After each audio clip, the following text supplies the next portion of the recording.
Bonjour à toutes et à tous et bienvenue dans votre émission hebdomadaire Foi et Lumière. Une émission qui met la lumière du Christ sur les grandes questions de l'Église, la doctrine sociale de l'Église, la liturgie, la catéchèse, la philosophie, les pères de l'Église. Aujourd'hui, nous allons vous proposer un père d'Église, Saint Justin.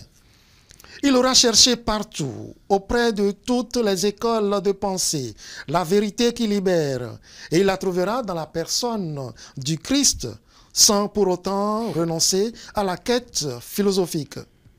Qu'est-ce que la vérité?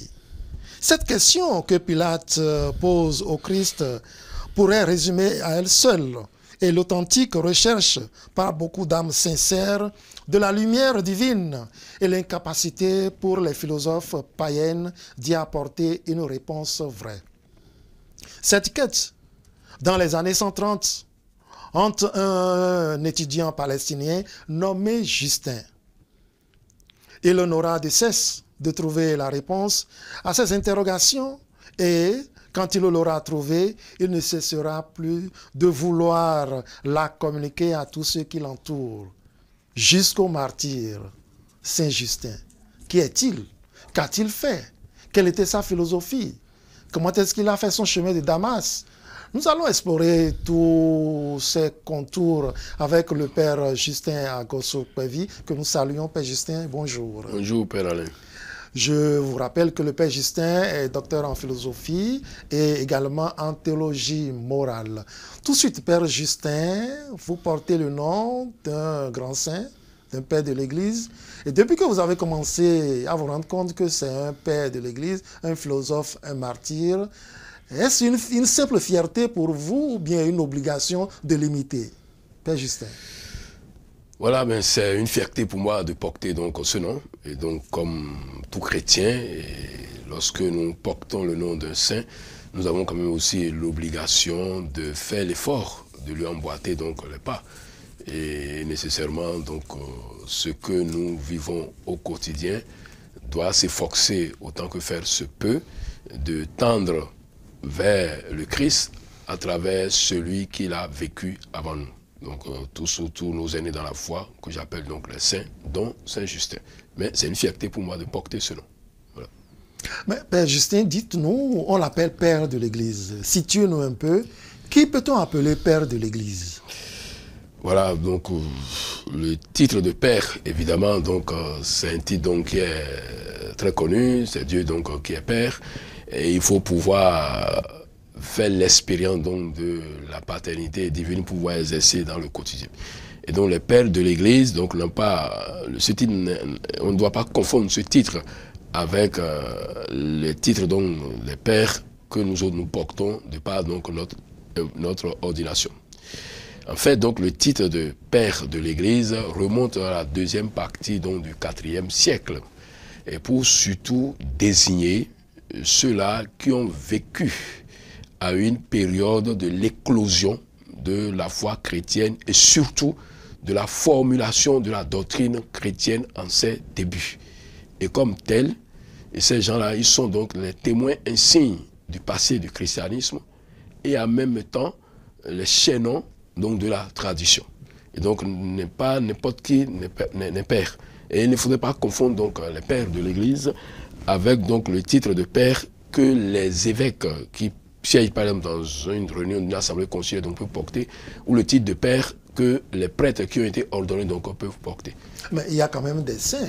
Tous les saints ne sont pas des pères. Alors, qu'ont-ils fait pour que nous puissions les appeler pères de l'Église? D'abord, de façon classique, on appelle pères de l'Église ceux qui sont les écrivains ecclésiastiques et qui appartiennent donc à l'Antiquité chrétienne et qui ont donc une ancienneté.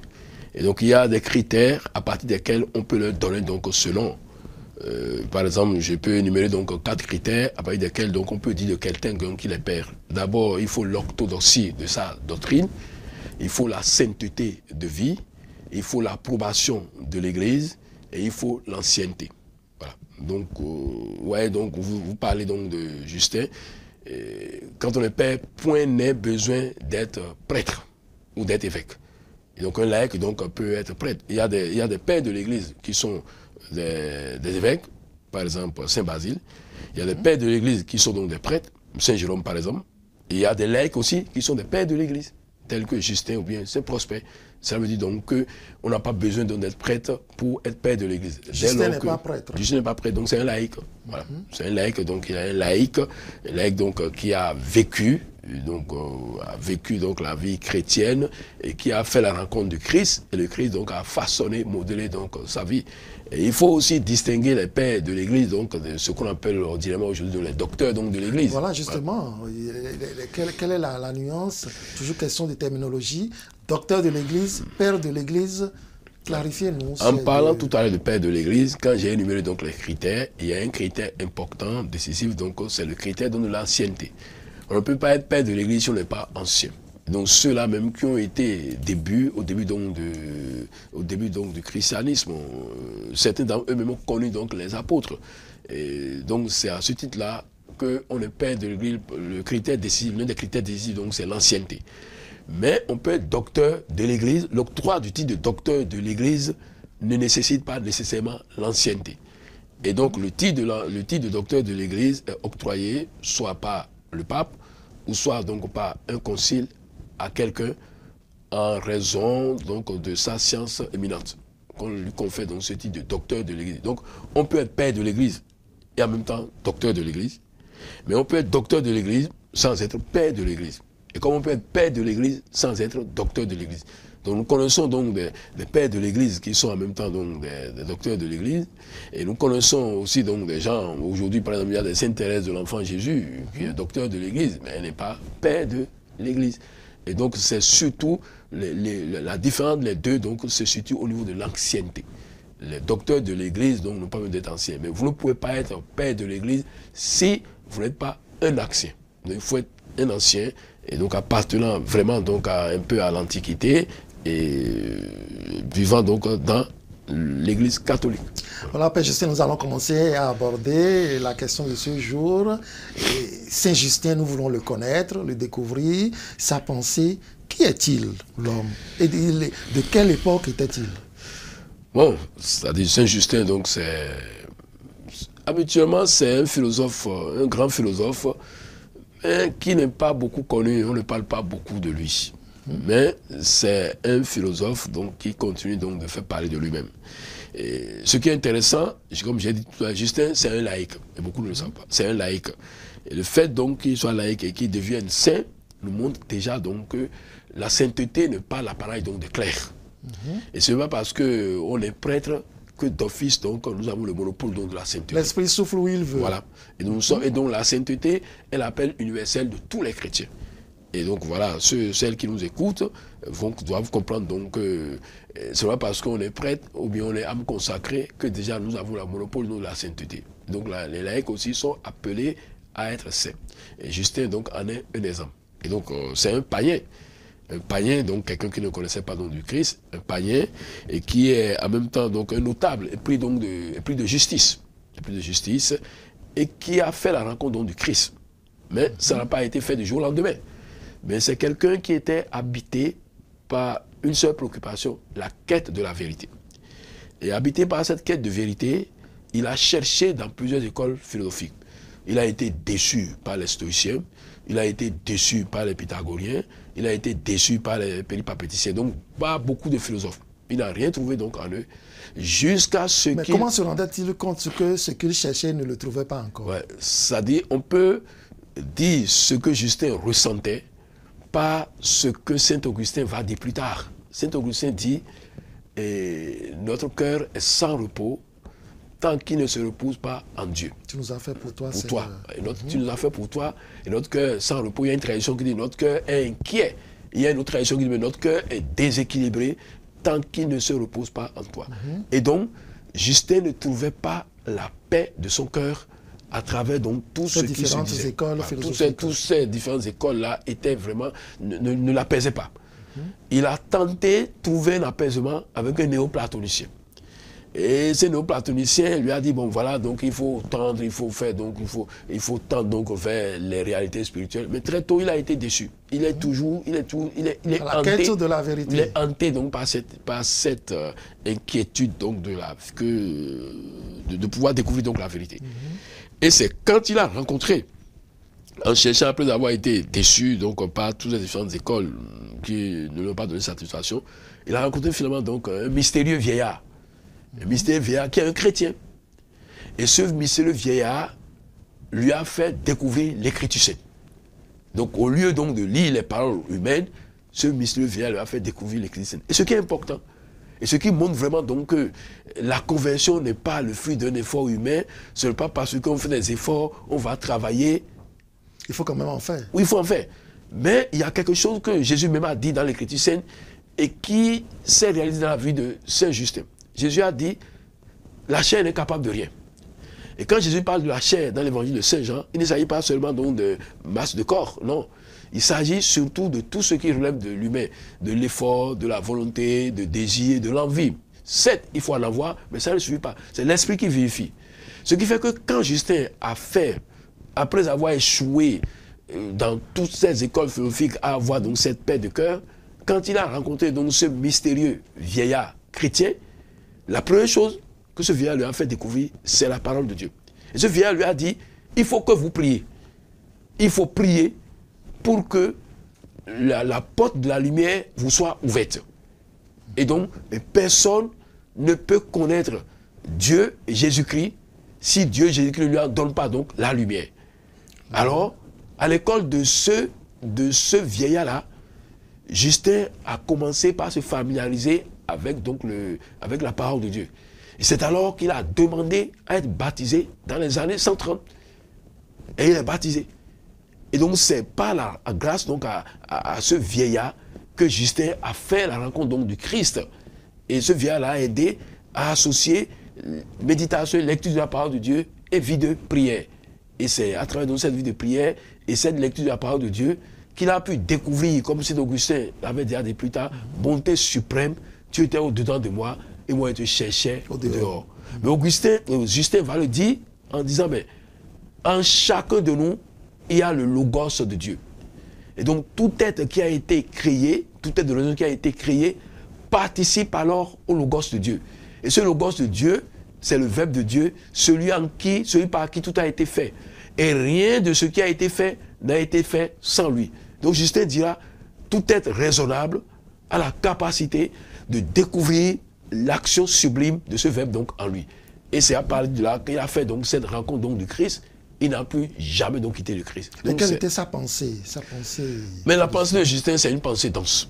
Elle est très très dense, Justin. Alors, ce qu'on sait, la chose essentielle, importante qu'il faut retenir de lui, c'est ce que je suis en train donc de dire de lui, donc son insistance donc sur ce que j'ai appelé donc le logos. Le logos, donc le verbe de Dieu. Il dit la source même de la vérité, donc est donc en Jésus-Christ. Et personne ne peut parvenir donc à la vérité donc sans le logos. Donc le logos est répandu donc comme une semence dans le monde. Et donc personne ne peut parvenir donc à la vérité sans Jésus. Et donc Jésus est la vérité. Et c'est en Jésus qu'on trouve donc la vérité. Et il dit, mais dès lors que nous sommes donc des êtres créés, ou des êtres donc raisonnables, nous sommes capables alors, nous aussi, d'entrer en dialogue donc avec donc le logos. Et on peut déjà dire donc de Justin donc qu'il est, d'une manière ou d'une autre, le pionnier du dialogue interreligieux. Parce qu'il a fait remarquer que celui qui est un être raisonnable et qui a la raison en lui est capable donc de dialoguer avec tous les humains. Et que tout ce que Dieu nous commande, le Dieu de Jésus-Christ nous commande, s'ordonne toujours à la raison. Le Dieu de Jésus-Christ ne commande rien qui serait en opposition avec la raison. Parce que le Dieu de Jésus-Christ lui-même, donc c'est le Dieu même du Logos. Jésus-Christ est le Logos, c'est la raison. Et donc il ne peut pas nous demander quelque chose qui irait contre donc la raison. Et donc même celui et ceux qui n'ont pas encore fait sa rencontre est capable de pouvoir le connaître grâce à la simple lumière donc de la raison. Voilà. Très bien. Donc connaître le Christ à la lumière de la raison. Encore un mot rébarbatif, Père Justin, Saint Justin, Père apologète. Bon, aidez-nous à comprendre un peu cette expression. Oui, voilà. Donc on dit, certains disent donc père apologète, d'autres disent donc père les pères apologistes. C'est la même chose. Ces pères apologistes sont les pères qui viennent juste après ce qu'on appelle les pères apostoliques. Les pères apostoliques, donc, ce sont les pères qui ont vécu au temps donc, des apôtres. Les premiers qui ont connu donc, les apôtres donc, de Jésus-Christ, qui ont vécu dans la compagnonnade. Et donc les pères apologistes, ce sont ces gens-là qui ont vécu à une période où la foi chrétienne a été attaquée. Et donc leur mission à eux surtout, c'est de prendre clairement position pour la foi chrétienne. Et donc, on les appelle apologistes, donc ils défendent donc la foi chrétienne, défendent donc le christianisme, défendent donc les chrétiens, parce que beaucoup estimaient en ce moment-là donc que les chrétiens étaient donc des adversaires, des ennemis donc de la cité. Et donc les pères donc de ce moment, de cette période-là, leur mission, c'est surtout donc de se livrer à une apologie de la foi chrétienne, c'est-à-dire à une défense de la foi chrétienne, éloge donc de la foi chrétienne, pour montrer donc que les chrétiens ne sont pas donc des adversaires, des ennemis de la cité. Bannir les chrétiens donc de la cité, c'est les empêcher de pouvoir donc contribuer donc à la bonne santé de la cité, au vivre bien et vivre ensemble donc de la cité. Donc en un mot, les pères apologistes, ce sont donc ces pères-là qui ont vécu à une période où le christianisme était attaqué, l'Église était attaquée, Jésus était donc rejeté, et il fallait redéfinir l'authenticité donc de la foi, ramener donc les chrétiens à la foi authentique et défendre donc ce que Justin appelle la vraie philosophie, qui est rien d'autre que le Christ contre les mythes de la coutume. Voilà, vous avez déjà eu à parler de ce vieillard qu'il a rencontré et qui lui a montré que c'est à travers le Logos qu'il pourra avoir la lumière sur la vérité. Mais à quel moment de sa vie, de la vie de Saint Justin, il a compris que la philosophie devrait passer au Christ? C'est ça que j'avais dit, donc c'est surtout au moment où il a fait la rencontre donc, de ce vieillard. Et quand il a rencontré ce vieillard, ils ne sont pas restés simplement au niveau des élucubrations intellectuelles. Mais la rencontre avec ce vieillard l'a fait ramener donc au Christ. Et surtout, il a commencé donc à découvrir les Saintes Écritures, particulièrement l'Ancien Testament d'abord.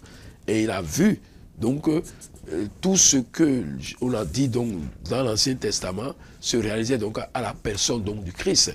Et donc, il a vu, à travers donc, dès la rencontre avec ce vieillard, il a compris donc il ne peut pas avoir donc une philosophie autre que celle du Christ. En réalité, c'est quoi la philosophie? La philosophie, donc, c'est la quête donc de la sagesse. C'est l'amour donc de la sagesse. C'est la recherche donc de la vérité. Et Saint Justin donc a rencontré donc dans la parole de Dieu. Et surtout, c'est pourquoi il est donc l'un des grands pionniers, annonciateurs donc du mystère donc de l'incarnation. Donc, il voit donc en Jésus-Christ déjà l'incarnation donc de la vérité. Donc il ne peut pas avoir donc une vérité sans donc le Christ. Et donc c'est le Christ donc qui est la manifestation même de la vérité. Donc c'est dans la rencontre donc avec ce vieillard qu'il a compris que la vérité donc s'identifie au Christ. Et il ne peut pas avoir une vérité qui rend l'homme heureux et qui peut parler l'homme en dehors de la vérité qui est le Christ. Et la vraie philosophie, c'est pourquoi il dit la vraie philosophie, c'est la philosophie donc du Christ. Et c'est le Christ donc qui est la vraie philosophie. Ce qui le conduira au martyre, sans doute. Ben évidemment, parce que quand il a fait la rencontre donc, de ce vieillard, il a commencé à en parler un peu partout. Et il a créé lui-même une école philosophique. Il a commencé donc, à enseigner donc, la philosophie donc, à Rome. Et il enseignait la philosophie du Christ. Et il avait une très forte réputation. Et il ramenait beaucoup de Christ, beaucoup de gens sur le chemin donc, du Christ. Cela lui a attiré les ennuis d'un collègue stoïcien qui n'a pas apprécié que Justin maintenant commence à faire donc des disciples. Alors ce collègue stoïcien est allé dénoncer Justin à l'empereur. Et Marc Aurèle, en ce moment, Justin a été arrêté, il a été jeté en prison. Mais les gens pensaient donc le fait est. Mais il a été davantage encore beaucoup plus virulent. Il a défié donc l'empereur. Nous allons justement écouter une phrase de Saint Justin. C'est que baptisé, il se consacre à la propagation de la foi, vous l'avez dit, et persuadé que pouvoir dire la vérité et la taire, c'est mériter la colère de Dieu. Il vient à Rome et il ouvre une école de philosophie. il a eu à dire, certes, vous pouvez nous tuer, mais jamais vous ne pourrez nous nuire. Nous vous le prédisons. Si vous persistez dans votre iniquité, vous n'éviterez pas le jugement de Dieu. Mais Père Justin, il a osé, devant l'empereur, de tenir de tels propos. Oui, parce que comme il a dit lui-même, si vous avez la capacité de dire la vérité et vous vous taisez, mais c'est une manière de vous attirer l'ennui, de vous attirer la malédiction divine sur vous.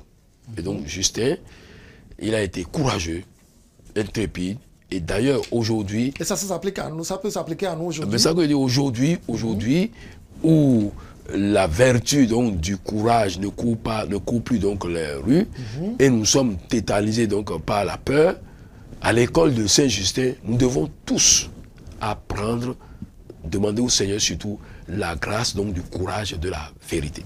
Il a été intrépide, héroïque et courageux. Il n'aime pas la compromission. Il n'aime pas la compromission. Et ce qui est intéressant ici, nous voyons l'application de ce que Jésus a dit. Il y a deux versets bibliques là qui s'appliquent à la personnalité de Jésus. Acte 1, oui, Jésus dit, vous allez recevoir une force, une puissance. Nous sommes dans cette période, nous allons recevoir une puissance.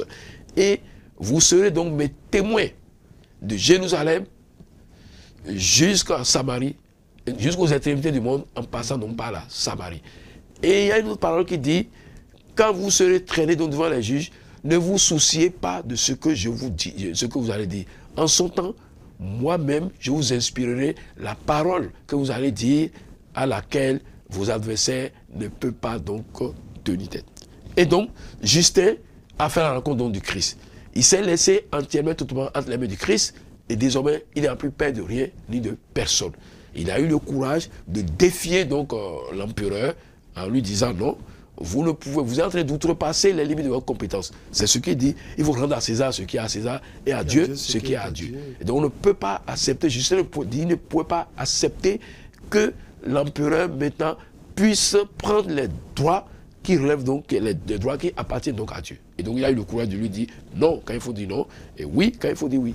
Et il est pour nous un exemple donc de martyr. Voilà. Très bien. Il a été dénoncé, vous l'avez relevé tout à l'heure, par un collègue philosophe païen. Oui. Le père Lagrange avait raison de proposer Saint-Justin comme patron des âmes sincères, des âmes vaillantes. On peut dire cela de Saint-Justin? Oui, parce que Saint-Justin a une grande loyauté. C'est une grande loyauté. Il est en même temps d'une grande largeur de vue. Et sa foi est ardente, intégrale. Et donc, tous ceux et toutes celles qui, au quotidien, veulent vraiment défendre leur foi, annoncer donc leur foi, peuvent s'appuyer donc sur Justin. Justin, il est simple, il ne fanfaronne pas, mais il rejette tout ce qui est compromission. Et donc, tous les chrétiens et qui veulent vraiment vivre de leur foi dans la cité, dans la famille, dans leur milieu de vie, peut prendre Justin donc comme modèle. Mais la différence entre ces chrétiens, Justin et nous aujourd'hui, c'est que c'est très très rare que les chrétiens, bon au moins pour ce qui concerne le Bénin, c'est très rare aujourd'hui donc que les chrétiens subissent le martyre de façon sanglante. Mais ce que nous devons savoir, être témoin, c'est déjà le martyr. Donc l'origine, donc l'étymologie du mot témoin, ça veut dire martyr. Ne pas être compris. Témoigner du Christ jusqu'à effusion de sang, être prêt. Peu importe donc la nature de ce témoignage. Ce témoignage peut être un témoignage simple, discret, comme ça peut être un témoignage donc spectaculaire. Et donc ce qu'il nous faut demander à Justin, en prenant comme le Père Lagrange l'a dit, Justin donc comme un modèle, comme un patron aujourd'hui, c'est de prier Dieu à travers Justin, de nous donner la grâce du courage de la vérité. Et la grâce d'éviter toute compromission. Parce que ce qui nous arrive nous souvent, nous préférons plutôt contenter les regards humains que de pouvoir contenter le regard de Dieu qui est en permanence posé donc sur nous.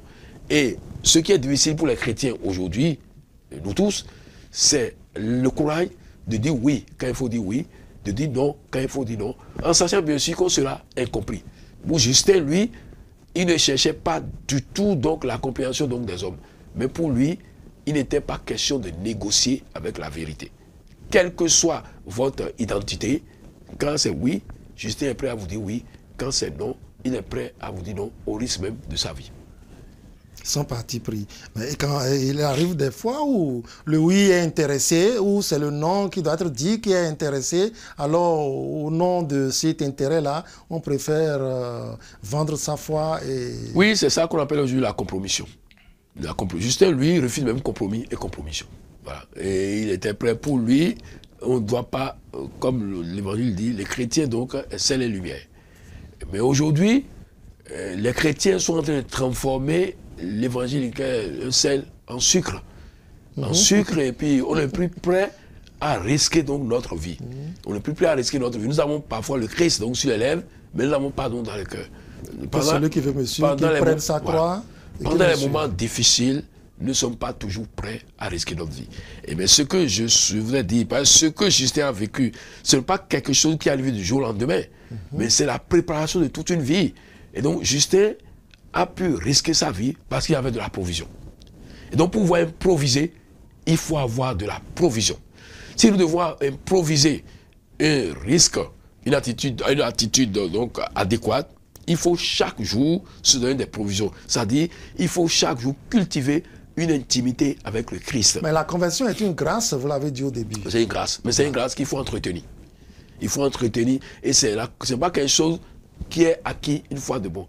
Mais c'est chaque jour qu'il faut s'engager sur le chemin de la conversion et demander cette grâce donc au Seigneur. Ce n'est pas quelque chose qui est acquis une fois de bon. Et si c'est un acquis à sauvegarder et en entretenant donc une relation intime avec le Christ, comme l'a fait donc Saint Justin. Le Saint-Pape Jean-Paul II définit Justin comme pionnier d'une rencontre fructueuse avec la pensée philosophique, même marquée par un discernement prudent. Car Justin, tout en conservant même après sa conversion une grande estime pour la philosophie grecque, affirmait avec force et clarté qu'il avait trouvé dans le christianisme la seule philosophie sûre et profitable. Votre compréhension de cette phrase de Justin? Oui, c'est très juste ce que... le Saint-Pape Jean-Paul II. Ce que Jean-Paul dit, c'est très juste, c'est la vérité, parce que quand vous lisez Justin donc, de près, vous verrez donc tout ce que nous dit aujourd'hui donc la théologie est déjà présent donc dans ce que Justin écrit. D'abord, il y a beaucoup de ces écrits qui ont perdu. Nous ne retenons que de lui donc ces deux apologies, le dialogue avec le juif Tryphon.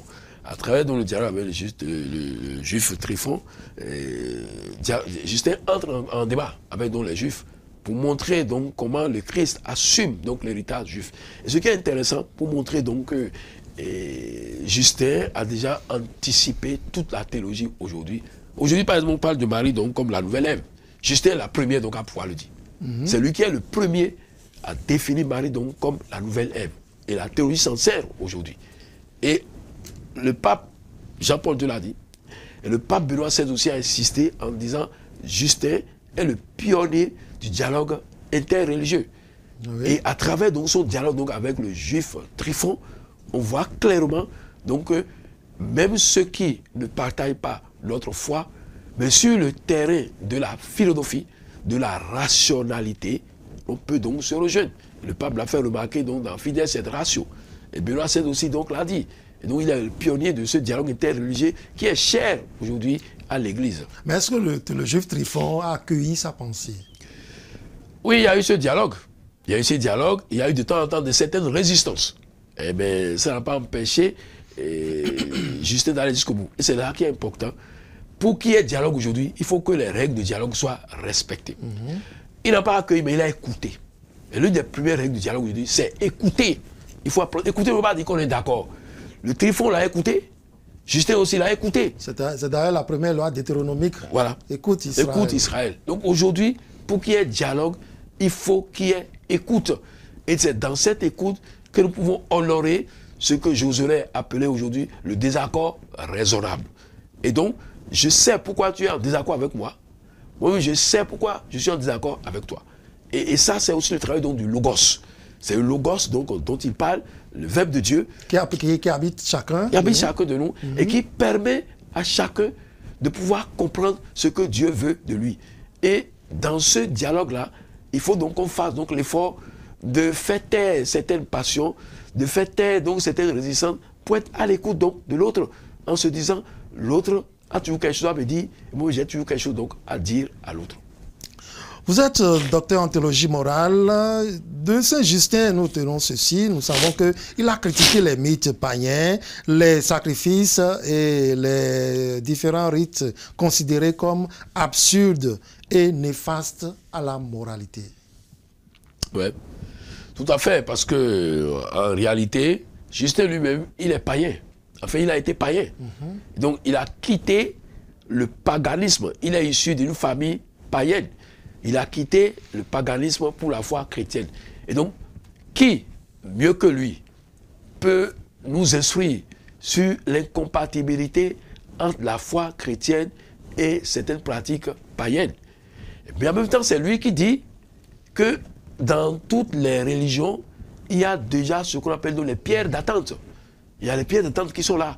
Donc, il ne rejette pas tout ce qui est beau et grand dans le paganisme, dans la culture, dans la religion. Il dit tout ce qui est beau et grand et qui est là, et que nous trouvons beau et grand à cause de notre raison, vient donc du Logos, vient donc du Verbe de Dieu.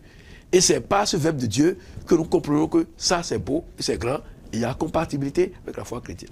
Maintenant, il y a d'autres choses que nous pouvons appeler aujourd'hui, qui n'est pas l'expression de Saint-Justin, on l'appelle pesanteur culturelle. C'est-à-dire qu'il y a des éléments de la culture, dans la culture, qui, au lieu donc de pouvoir faire grandir donc l'homme, déshumanise l'homme, aliène l'homme et empêche l'homme donc de grandir. Et donc c'est ces éléments-là que Justin déclare incompatibles d'abord à l'humanisation, à l'humain, à l'édification de l'homme, évidemment à la foi chrétienne. Vous ne pouvez pas être chrétien si vous n'êtes pas homme. Et donc Justin, en dénonçant donc ces éléments-là, invite à faire en sorte que l'homme puisse prendre tout ce qui est bon dans la culture, et tout ce qui l'aliène, tout ce qui l'empêche d'être humain, parce qu'on peut être homme sans être humain. Tout ce qui l'empêche d'être humain, donc Justin dit, tout ça là, c'est incompatible. Dès lors que c'est incompatible donc à l'homme, c'est aussi incompatible donc à la foi chrétienne. Il réfute les arguments juifs qui remettent en question l'identité du Christ comme le Messie attendu, en utilisant les prophéties de l'Ancien Testament. Oui, parce que Justin dit, mais l'Ancien Testament, le Nouveau Testament ne rend pas caduque l'Ancien Testament. Et donc, tout ce qui a été dit dans l'Ancien Testament, c'est en vue donc du Christ. Mais les Juifs n'ont pas accueilli donc le Christ, mais ils se disent toujours donc héritiers de l'Ancien Testament. Alors, Saint-Justin est en train de leur dire, ils n'ont pas fait une lecture de l'Ancien Testament à la lumière donc du Christ. Et donc, le refus du Christ, le Messie de Dieu, les a empêchés de comprendre donc ce qu'est l'Ancien Testament. Et donc, pour Justin, personne ne peut comprendre l'Ancien Testament s'il rejette le Verbe de Dieu. Tout a été fait par lui, et rien de ce qui a été fait n'a été fait donc sans lui. Donc, le problème donc des Juifs, c'est le refus d'accueillir donc le Christ, et qui les rend donc incapables d'accueillir l'Ancien Testament comme préparant donc le Nouveau Testament. Et il dit, pour expliquer un peu la persécution des chrétiens, que c'est une conséquence de la méconnaissance et du refus de la vérité du christianisme. Voilà. Et cette vérité du christianisme, c'est le Christ. Et donc en réalité, lorsque les persécuteurs, tous ces empereurs qui condamnent, qui persécutent et qui rejettent donc les chrétiens, tous ces gens-là, c'est parce que, Jésus même l'a déjà dit, ils vont vous persécuter parce qu'ils ne me connaissent pas. Et ils ne connaissent pas non plus celui qui m'a envoyé. Le disciple n'est pas plus grand que son maître.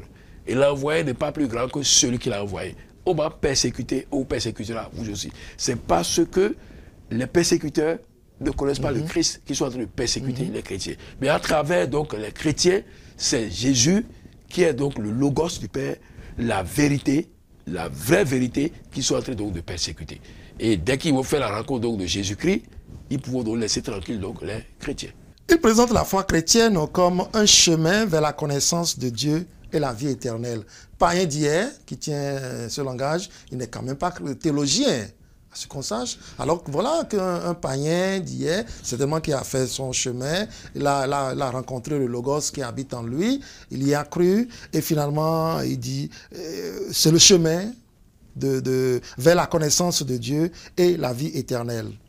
Toute foi chrétienne. Oui, parce que n'oublions pas, ce qui a mis Justin en route, c'est la quête de la vérité. La quête de la vérité. C'est ça, donc il était habité par la quête de cette vérité. Il a rencontré donc cette vérité qu'est le Christ. Et Jésus a dit, dans l'Écriture, je suis le chemin, la vérité et la vie. Et donc, évidemment, pour lui, il n'a pas besoin de faire une grande théologie. Il ne fait qu'appliquer la rencontre qu'il a faite. C'est Jésus qui est la vérité. Et il a rencontré donc c'est Jésus qui est la vérité. Il a dit, mais moi je suis en train de chercher donc la vérité. Et cette vérité qu'il a rencontrée, c'est ça qu'il appelle donc la vraie philosophie. Et cette vraie philosophie a un nom. Ce n'est pas une idée, mais c'est une personne qui s'appelle Jésus-Christ. Et donc non seulement il a rencontré donc cette personne et cette vérité, mais il a rencontré en même temps le chemin qui conduit à cette vérité. Et ce chemin, c'est Jésus-Christ. Et du coup, c'est pourquoi il conclut en disant que le chemin qui conduit à la vérité, qui conduit donc à l'éternité, c'est Jésus-Christ. Et cette éternité, donc pour Justin, n'est rien d'autre que la vie avec Dieu, la vie pour Dieu et la vie en Dieu. Et cette vie pour Dieu, cette vie avec Dieu, n'est rien d'autre que la vie avec donc la vraie philosophie. Et cette vraie philosophie, c'est Jésus-Christ. C'est ça qu'il appelle donc l'éternité. Donc on ne peut pas donc faire le chemin vers cette éternité sans le Christ. Et donc c'est le Christ donc qui est le commencement, la fin de tout ce que nous avons, de tout ce que nous sommes. Les pensées philosophiques continuent de faire leur chemin. La philosophie, les gens en font aujourd'hui. Ils sont à la recherche de la sagesse. Voilà qu'un païen a déjà découvert ce qu'on continue de chercher aujourd'hui. Alors, comment est-ce que la théologie, la philosophie aujourd'hui a accueilli cette pensée de Saint Justin? Aujourd'hui, dans l'enseignement de la philosophie, de la théologie, et quand on enseigne donc les traités, à des moments donnés, on parle donc de la tradition. Et donc Saint Justin, comme je l'ai dit tout à l'heure, en tant que père de l'Église avec les autres pères de l'Église, Saint Justin, il est le témoin donc de la formulation de la doctrine donc de la communauté du christianisme. Mais en même temps, il est le chaînon, il fait partie du chaînon de la tradition, donc le gardien donc de la tradition. Et quand on enseigne la théologie, à un moment donné, on parle de la pensée des pères de l'Église. Lorsqu'on parle de la pensée des pères de l'Église, on dit ce que les pères de l'Église ont pensé donc de la question. Et parmi ces pères de l'Église, récemment sur beaucoup de grandes questions donc théologiques, nous voyons toujours donc la pensée de Saint Justin. Donc il n'y a pas d'avenir pour quelqu'un qui ignore donc son passé. Et on dit dans le langage vulgaire, c'est sur l'ancienne code qu'on tresse donc la nouvelle code. Et donc on ne fait pas on peut pas faire la théologie aujourd'hui sans nous appuyer donc sur les anciens qui nous ont précédés, donc particulièrement les pères de l'Église. Donc sur certaines questions essentielles, par exemple donc la théologie de l'histoire, la question de l'incarnation, la question donc de l'Eucharistie, Justin donc reste toujours donc incontournable. Et sur la question même de la morale, de l'éthique, quand nous abordons la question donc de la conscience, il y a la pensée de Justin qui a illuminé le Gaudium et Spes, le numéro 16, qui parle donc de la conscience. Justin qui définit donc la conscience comme un tribunal incorruptible, où l'homme se trouve seul avec le seul dans le seul. Et donc aujourd'hui, vous ne pouvez pas donc faire un enseignement théologique, quelle que soit donc la branche de la théologie, abstraction faite de ces grands-pères de l'Église, dont Saint Justin. Et la philosophie, est-ce qu'on a encore raison aujourd'hui de continuer à philosopher, alors que ce qu'on cherche est déjà là?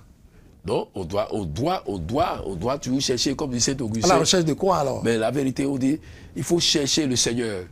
C'est-à-dire, chercher la vérité avec le désir de le trouver et trouver-le avec le désir de le chercher encore. Et donc, on ne peut pas donc s'en passer. Et donc, c'est l'unique quête, l'unique raison d'exister de l'homme. L'homme existe. Pourquoi nous avons été créés? Nous avons été créés pour être heureux. Donc, il n'y a personne qui se lève aujourd'hui et qui dit « moi, je vais être malheureux ». Et donc, la finalité de l'être humain, c'est le bonheur. Dieu nous a fait pour ça. Nous avons été faits tous pour être heureux. Et donc, c'est ce bonheur-là, donc c'est inscrit dans le cœur de chacun de nous. Quelle que soit notre existence, tout le monde cherche le bonheur. Même ceux qui vont aller se suicider, c'est le bonheur qu'ils cherchent. Ceux qui vont aller voler, c'est le bonheur qu'ils cherchent. Donc, ça veut dire qu'on se trompe. On se trompe donc du chemin de bonheur. Et c'est pourquoi on ne peut pas se lasser, on ne peut jamais cesser de se lancer à la quête de ce bonheur que Saint-Justin appelle la vraie philosophie. Donc, c'est dans la mesure où on fait la rencontre de cette vraie philosophie-là que notre cœur retrouve donc sa paix. Mais il faut que la philosophie change de perspective, puisque si on connaît déjà la vérité, l'aboutissement, c'est le Logos, c'est le Christ qui est lumière, chemin, vérité, vie. Alors que la philosophie change de perspective pour nous dire, voilà, ce que nous cherchons, nous l'avons déjà. Maintenant qu'il faut maintenant chercher à l'apprivoiser, à l'accueillir. On ne peut pas. La philosophie ne peut pas changer de perspective. Et puis si la philosophie change de perspective, ça veut dire donc que la philosophie donc, change de vocation. Et change de vocation, elle change donc sa nature. La nature, donc, c'est le principe d'activité d'un être. Et le principe d'activité de la philosophie, c'est la quête sans cesse renouvelée donc, de la vérité. Et donc il n'y a pas un moment où la philosophie donc, va essayer de chercher de la vérité. Et donc, mais, la vérité qu'est le Christ n'est pas quelque chose donc, que nous possédons. Mais c'est quelque chose, quand on le trouve, on se laisse maintenant illuminer donc, par lui. Jésus-Christ, en tant que vérité, ne se laisse pas donc posséder. Il ne se laisse pas posséder. Donc, il faut pouvoir donc l'accueillir donc en soi. Donc, la philosophie doit être dans cette quête-là. Donc, la philosophie et les philosophes cesseront de chercher donc la vérité 15 minutes après donc la mort. Voilà. Quand nous serons entrés pleinement donc, dans l'éternité, comme a dit Saint-Justin. Donc, on ne peut pas, la philosophie n'a pas encore trouvé donc la vérité. La philosophie donc est sans cesse en quête donc de cette vérité. Et évidemment, nous vivons donc à des époques différentes. Ou bien les différents aspects. Ne peut-on pas dire que les différents aspects de cette vérité, parce que la vérité, nous l'avons déjà là. La manière dont Saint-Justin cherchait donc la vérité, c'est plus de cette manière que nous devons la chercher. C'est vrai, le Christ est avec nous. Le Christ est manifesté. Le Christ est donné à nous. Maintenant, c'est à nous d'aller à sa rencontre. Et il nous dit, la voie qu'il faut emprunter pour aller à sa rencontre, c'est lui, encore cette voie. Mais il faut que nous acceptions de nous mettre donc en chemin pour pouvoir donc le découvrir et nous laisser illuminer donc par lui. Mais notre humanité, les pesanteurs culturels, le contexte socio-culturel dans lequel nous vivons fait que entre notre envie et notre désir, comme a dit Saint Paul, le bien qu'est la vérité, la vraie philosophie que nous cherchons, et n'arrivons pas toujours que nous désirons, n'arrivons pas toujours donc à le chercher. C'est la fausseté, c'est le mal que nous ne voulons pas qui s'impose à nous à cause de notre nature humaine marquée par le péché qui fait que nous sommes souvent en deçà de ce que Dieu attend de nous. Et donc sur ce chemin, rien n'est acquis. Et s'il y a un acquis, c'est un acquis donc à sauvegarder à tout prix. Voilà, vous êtes formateur, vous êtes aussi pasteur. Mais comment est-ce que vous voyez cela quand vous entendez que les gens s'égarent? Parce qu'aujourd'hui, les vérités sont multiples et multiformes. Ça fuse de toutes parts. Alors, comment pouvoir accueillir l'unique vérité qui est le Christ dans toute cette flopée de vérités qu'on nous propose? D'abord, il faut reconnaître que nous vivons dans un contexte marqué par le pluralisme. Le pluralisme à tous les niveaux. Pluralisme donc éthique, pluralisme donc culturel, pluralisme donc politique et pluralisme aussi intellectuel. Et ce qui contraste avec la manière donc de vivre dans le passé. Il y a quelques années encore, il n'y avait pas ce pluralisme-là. Mais c'est un pluralisme raisonnable et qui a une chance pour nous. Et nous devons accueillir donc cette chance.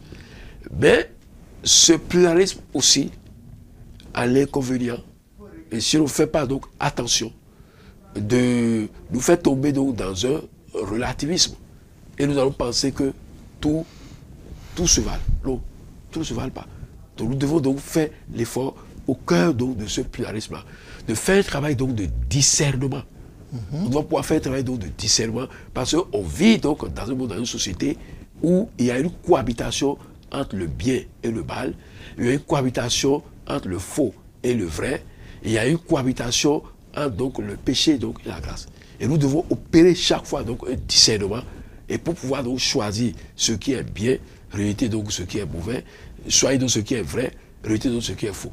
Et donc, ce pluralisme qui a une chance pour nous, il nous invite en même temps aussi à être vigilants et à opérer donc, ce travail donc, de discernement qui est un travail, j'allais dire, un travail qui doit être fait de façon, qui convoque donc au débat toutes les disciplines et toutes les personnes impliquées dans la vie donc, de la cité à tous les niveaux. Voilà, Père Justin, je voudrais vous demander, Saint Justin, qu'a-t-il à apprendre à toutes ces couches, à tous ces niveaux de personnes, que ce soit dans la politique, dans la société, dans la famille, que ce soit au niveau des religieux? Quel est son discours pour chaque type de... Non, à toutes les personnes, la première chose, lorsque nous lisons donc Justin, la première conviction, et ce qu'il dit à tout le monde, c'est que et rien de beau, de bien et de grand ne peut se faire sans Dieu. Une vie sans Dieu est une vie féconde. Lorsque l'homme efface, éloigne Dieu de sa vie, il devient pour lui-même un être incompréhensible. Il devient pour lui-même un boulet. Il devient aussi un boulet donc, pour la société. Et donc, quelle que soit notre identité, quelle que soit notre dignité socio-culturelle, il faudrait que nous soyons convaincus qu'il ne peut pas avoir une vie heureuse, épanouissante et féconde sans Dieu. Ça, c'est pour tout le monde. C'est pour tout le monde. Voilà. Tout le monde. Moi qui suis religieux, qui suis chrétien déjà. Voilà. Donc, il n'y a pas, vous ne pouvez pas, si on ne fait pas attention, on peut avoir Jésus-Christ sur les lèvres et ne pas l'avoir dans la réalité. Et donc, il faudrait donc que le fait de dire je crois en Jésus-Christ, ça ne suffit pas. Mais il faut donc, une fois, non seulement confesser, mais aussi il faut une fois vécu. Et que Jésus-Christ soit présent à tous les niveaux donc, de ma vie. Dans tous les niveaux de ma vie, dans ma vie morale, dans ma vie intellectuelle, dans ma vie spirituelle, dans ma vie pastorale, dans ma vie familiale, à tous les niveaux. Et donc c'est un grand message donc, de Justin. Autrement dit, nous ne pouvons pas chercher donc la vérité en dehors de celui qui est la vérité.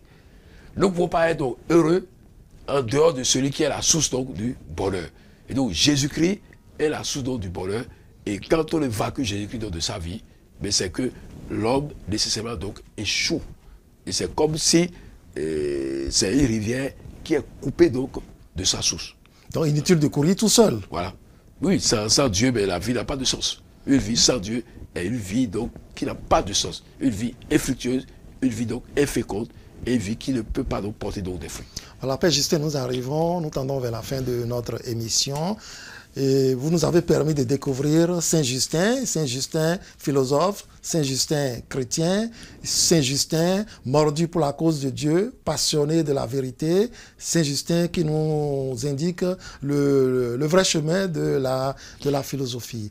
Déjà, je voudrais vous demander, quelle est la phrase forte de Saint Justin que vous retenez en tant que, puisque c'est votre saint patron, dites-nous, est-ce qu'il y a une phrase de Saint Justin qui vous stimule et qui vous propulse à aller de l'avant? Non, la phrase, je ne vais pas dire la phrase forte, la phrase essentielle de la pensée de Saint Justin, et qui toujours me fait réfléchir, c'est dit, la vraie philosophie, c'est le Christ. La vraie philosophie, c'est le Christ. Il n'y a pas une autre philosophie en dehors du Christ. Très bien. Voilà. Maintenant, votre dernier mot, Père Justin. Mon dernier mot, j'ai deux petites choses à dire, à nous suggérer à nous tous, à l'école de Saint-Justin. Premièrement, Saint-Justin, c'est un laïc. Je l'ai dit au début. Au début, c'est oui, un laïc. Émission. Et donc, ça voudrait dire que la sainteté est à la portée de tout le monde. L'onction ne donne pas accès à tout. Ce n'est pas parce qu'on est déjà prêtre que déjà nous avons le monopole de la sainteté. La deuxième chose que je voudrais dire, c'est que avec Saint-Justin, et grâce à Saint-Justin, et si nous voulons aller loin, il nous faut cultiver la sainte crainte de Dieu. Voilà. Donc, cultiver la sainte crainte de Dieu, qui est le commencement de la sagesse. Très bien. Merci Père Justin. La philosophie, la vraie philosophie, c'est le Christ. Et si nous voulons aller de l'avant, je crois qu'il faut avoir la crainte de Dieu. Le Père Justin aura tout dit. Il nous aura permis de connaître qui est Saint Justin, sa pensée philosophique, sa pensée chrétienne. Voilà un témoin vivant qui allait jusqu'au martyre. Demandons au Seigneur de nous accorder la grâce du martyr. Il s'agit de la grâce de la vérité en tout, la vérité qu'est le Christ. Merci de nous avoir reçus chez vous. Merci au Père Justin. Si vous voulez encore suivre cette émission, il vous suffit tout simplement d'aller sur le site internet de notre chaîne de télévision www.lumenchristitv.com qui s'affiche au bas de votre écran. Que le Seigneur vous bénisse. Et à la semaine prochaine.